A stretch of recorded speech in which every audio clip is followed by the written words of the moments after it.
Hello students, welcome to RP English classes. This is RP here and today I am going to explain a very beautiful poem of class 8. The title of the poem is The Last Bargain, written by Rabindranath Tagore. Before we discuss about the poem, let's see something about Rabindranath Tagore. He was born on 7th May 1861 in Calcutta. His father's name was Devendra Nath and mother's name was Sarda Devi. He is known as a great poet, writer, painter and philosopher. He wrote national anthem Jana Gana Man. He received Nobel Prize for Gitanjali in 1913. He was the founder of Shanti Niketan in Bengal. He participated in freedom struggle of our country and died on 7th August 1941. Now let's start the poem. लेकिन इससे पहले यदि आप मेरे channel पे नए हैं तो चैनल को सब्सक्राइब कर बेल आइकन को प्रेस कर दीजिए ताकि आने वाली वीडियो का नोटिफिकेशन आपको मिलता रहे। द लास्ट बार्गेन, स्टूडेंट जैसे कि टाइटल से ही क्लियर है, this poem is all about bargain. Bargain means a deal और an agreement between two persons. Like तोलमोल करना, जैसे आप कभी मार्केट जाकर कोई सामान खरीदते हो तो पहले उसका कीमत का तोल मोल करते हो। And in this poem a man wants to offer his service, वह चाहता है कि कोई उसे हायर करे। हायर करना मीन्स उसे काम पे रख ले, लेकिन वह धन दौलत ताकत या सुंदरता से हायर होना नहीं चाहता, बल्कि किसी ऐसी चीज के लिए हायर होना चाहता है जो उसके दिल को छू ले। तो फिर वह किससे, कैसे और क्यों हायर होता है और किसके लिए काम करने को तैयार होता है? Let's see in the poem. Come and hire me, I cried while in the morning I was walking on the stone paved road. Students, in the first line I refers to the person one who wants to offer his service. Means वह व्यक्ति जो चाहता है कि कोई उसे higher कर ले। Now let's see the Hindi meaning of these two lines. Come and hire me, I cried while in the morning I was walking on the stone paved road. तो यह सुबह का समय था और मैं स्टोन पेव्ड रोड मीन्स पत्थर के बने हुए सड़क पे चल रहा था और चलते चलते यह कह रहा था, कम एंड हायर मी, आओ और मुझे कोई हायर कर लो। Sword in hand the king came in his chariot, he held my hand and said, I'll hire you with my power, but his power counted for naught and he went away in his chariot.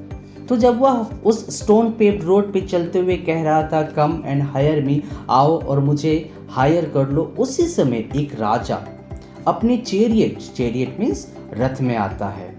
Sword in hand, एक राजा अपने रथ में जिसके हाथों में तलवार है वो आता है। He held my hand and said, वह आकर मेरे हाथों को पकड़ लेता है और कहता है, I will hire you with my power.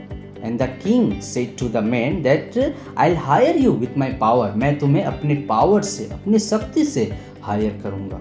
But his power counted not. लेकिन उसकी शक्ति मेरे लिए, it means it was counted nothing, मेरे लिए कुछ भी नहीं था। And he went away in his chariot. और मैं उसे ना कह दिया, मैं उसे रिफ्यूज कर दिया और वो बेचारा निराश होके वो अपने रथ में वापस चला जाता है। So in the first stanza of the poem, The king wanted to hire the man with his power. वह अपनी शक्ति से इसे हायर करना चाहता था, लेकिन यह व्यक्ति उसे रिफ्यूज कर देता है और किंग रथ में वापस चला जाता है। Now let's see the second stanza.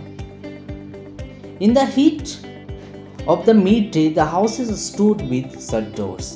I wandered along the crooked lane. So now it was the time of afternoon. यह दोपहर का समय था। And all the doors were shut. सारे के सारे दरवाजे बंद थे। दोपहर के समय आप इमेजिन कर सकते हैं, दोपहर के समय में सारे दरवाजे बंद थे। And I wandered along the crooked lane. Crooked means टेढ़ी मेढ़ी, lane means गलियां। तो दोपहर का समय था ये और यह व्यक्ति टेढ़ी मेढ़ी गलियों से भटकता हुआ आगे की ओर बढ़ते जा रहा था और चाहता था कि कोई इसे हायर कर ले, जबकि सारे दरवाजे जो थे बंद थे। और उसी समय क्या होता है, an old man came out with his bag of gold, he pondered and said, I'll hire you with my money. He weighed his coins one by one, but I turned away. So in the second stanza, an old man came out. और उसी समय एक बूढ़ा व्यक्ति आता है with his bag, अपने bag के साथ, and the bag was full of gold, और उस बैग में सोने के सिक्के भरे हुए थे. He pondered and said, pondered means सोचा, वाह सोचता है और कहता है, I'll hire you with my money, मैं तुम्हें अपने पैसे के बदौलत, मैं तुम्हें अपने पैसे से हायर करूंगा. He weighed his coins one by one, और यह कह के अपने एक एक सोने के सिक्के वो निकालने लगा. But I turned away, लेकिन मैं वहाँ से मुड़ गया, मैं वहाँ से आगे की ओर बढ़ गया. So in the first stanza, the king wanted to hire the man with his power, लेकिन वह उसे रिफ्यूज कर देता है. In second stanza, the old man wanted to hire him with his money, लेकिन यह उसे भी रिफ्यूज कर देता है. Now let's see in the third stanza.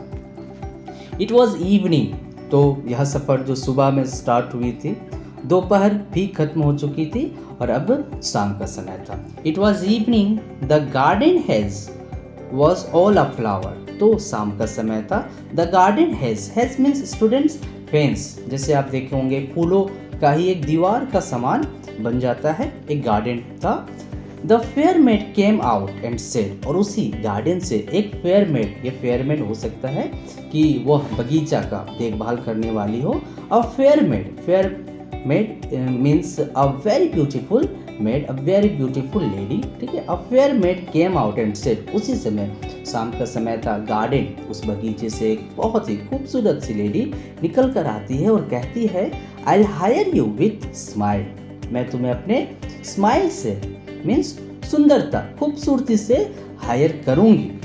Her smile पेल्ड and melted into tears, उसका स्माइल वह फीका पड़ गया और वह आंसू में तब्दील हो गया. मीन्स क्या हुआ होगा, जाहिर सी बात है यह व्यक्ति उसे भी मना कर दिया. The lady wanted to hire the man with her smile, वह अपनी मुस्कुराहट से, अपनी सुंदरता से इसे हायर करना चाहता था, लेकिन शायद यह उसे भी मना कर दिया और इसीलिए हर स्माइल पेल, उसकी जो मुस्कान थी वह उदास सी पड़ गई और मेल्टेड इनटू टीयर्स, और आंसू में बदल गई. And she went back alone into the dark, वह लेडी अंधेरे में अकेले वापस चली जाती है. The sun glistened on the sand and the sea waves broke waywardly. A child sat playing with the sails. Glisten means shine, चमक. The sun glistened on the sand. रेत पे सूर्य की चमक पड़ रही थी. And the sea waves broke waywardly, और समुद्र की लहरें, waywardly means बिना किसी रास्ते, बिल्कुल बेपरवाह बेपाक होके बह रही थी. सूर्य की किरणें रेत पे पड़ रही थी और समुद्र की लहरें भी बिल्कुल बेपरवाह बेपाक होके बह रही थी. A child sat playing with shells, और वहीं सी शोर, समुद्र किनारे एक बच्चा बैठा सेल्स से खेल रहा था. समुद्र में जो शंख, जो सीप मिलते हैं, उससे वो बच्चा खेल रहा था. He raised his head and seemed to know me and said, वह अपना सर उठाता है और मानो ऐसा लगता है कि जैसे वो मुझे पहचानता हो, मुझे जानता हो, मुझसे फैमिलियर हो. एंड कहता है, I hire you with nothing, मैं तुम्हें हायर करता हूँ, but with nothing, but I have nothing to give you, I have nothing to pay you, मैं तुम्हें हायर करता हूँ, मैं तुम्हें काम पे रखता हूँ, बट मैं तुम्हें कुछ भी पे नहीं करूँगा. From henceforward the bargain stuck in child's play made me a free man, और वहीं से वो जो बार्गेन जो है वो stuck means stop हो जाती है, वो बंद हो जाती है. ये बार्गेन यहाँ पे क्विट हो जाता है. स्टूडेंट्स, ये बार्गेन का क्विट या फिर स्टॉप होने का मतलब क्या है? जस्ट सपोज आप कोई सामान किसी सेलर से, वो आपको 150 बताता है और आप 130 कहते हो, तो जब दोनों के बीच में जब एग्रीमेंट हो जाता है तभी आप वो सामान खरीदोगे. तो वो व्यक्ति जो हायर होना चाहता था वो इस बच्चे के साथ एग्री हो जाता है, सहमत हो जाता है, राजी हो जाता है, और तब से फिर वो इस बच्चे से हायर हो जाता है. And stuck in child's play made me a free man, और वो उस बच्चे के साथ मिलके खेलने लगता है लाइक अ फ्री मैन, एक आज़ाद व्यक्ति की तरह. तो फिर से मैं आपको शॉर्ट में बता दूं, in the first stanza the king wanted to hire the man with power. In the second stanza, the old man wanted to hire the man with money. In the third stanza, a maid lady wanted to hire the man with beauty, smile. But ये व्यक्ति ना ही राजा के power से, ना ही बूढ़े व्यक्ति के पैसे से, और ना ही उस लेडी के सुंदरता, उसकी हंसी, उसकी मुस्कुराहट से हायर होता है, बल्कि एक बच्चे से हायर हो जाता है। वो बच्चा जिसके पास ना ही पावर है, ना ही पैसा है, और ना ही वो स्माइल, वो सुंदरता, वो अट्रैक्शन है। तो स्टूडेंट, इस तरह से ये पोएम यहाँ पे समाप्त होती है। होपफुली आप सारे बच्चे को समझ आया होगा। मेरे चैनल के साथ बने रहने के लिए चैनल को सब्सक्राइब कर बेल आइकन को प्रेस कर दीजिए। मिलते हैं नेक्स्ट वीडियो में। Thanks for watching everyone.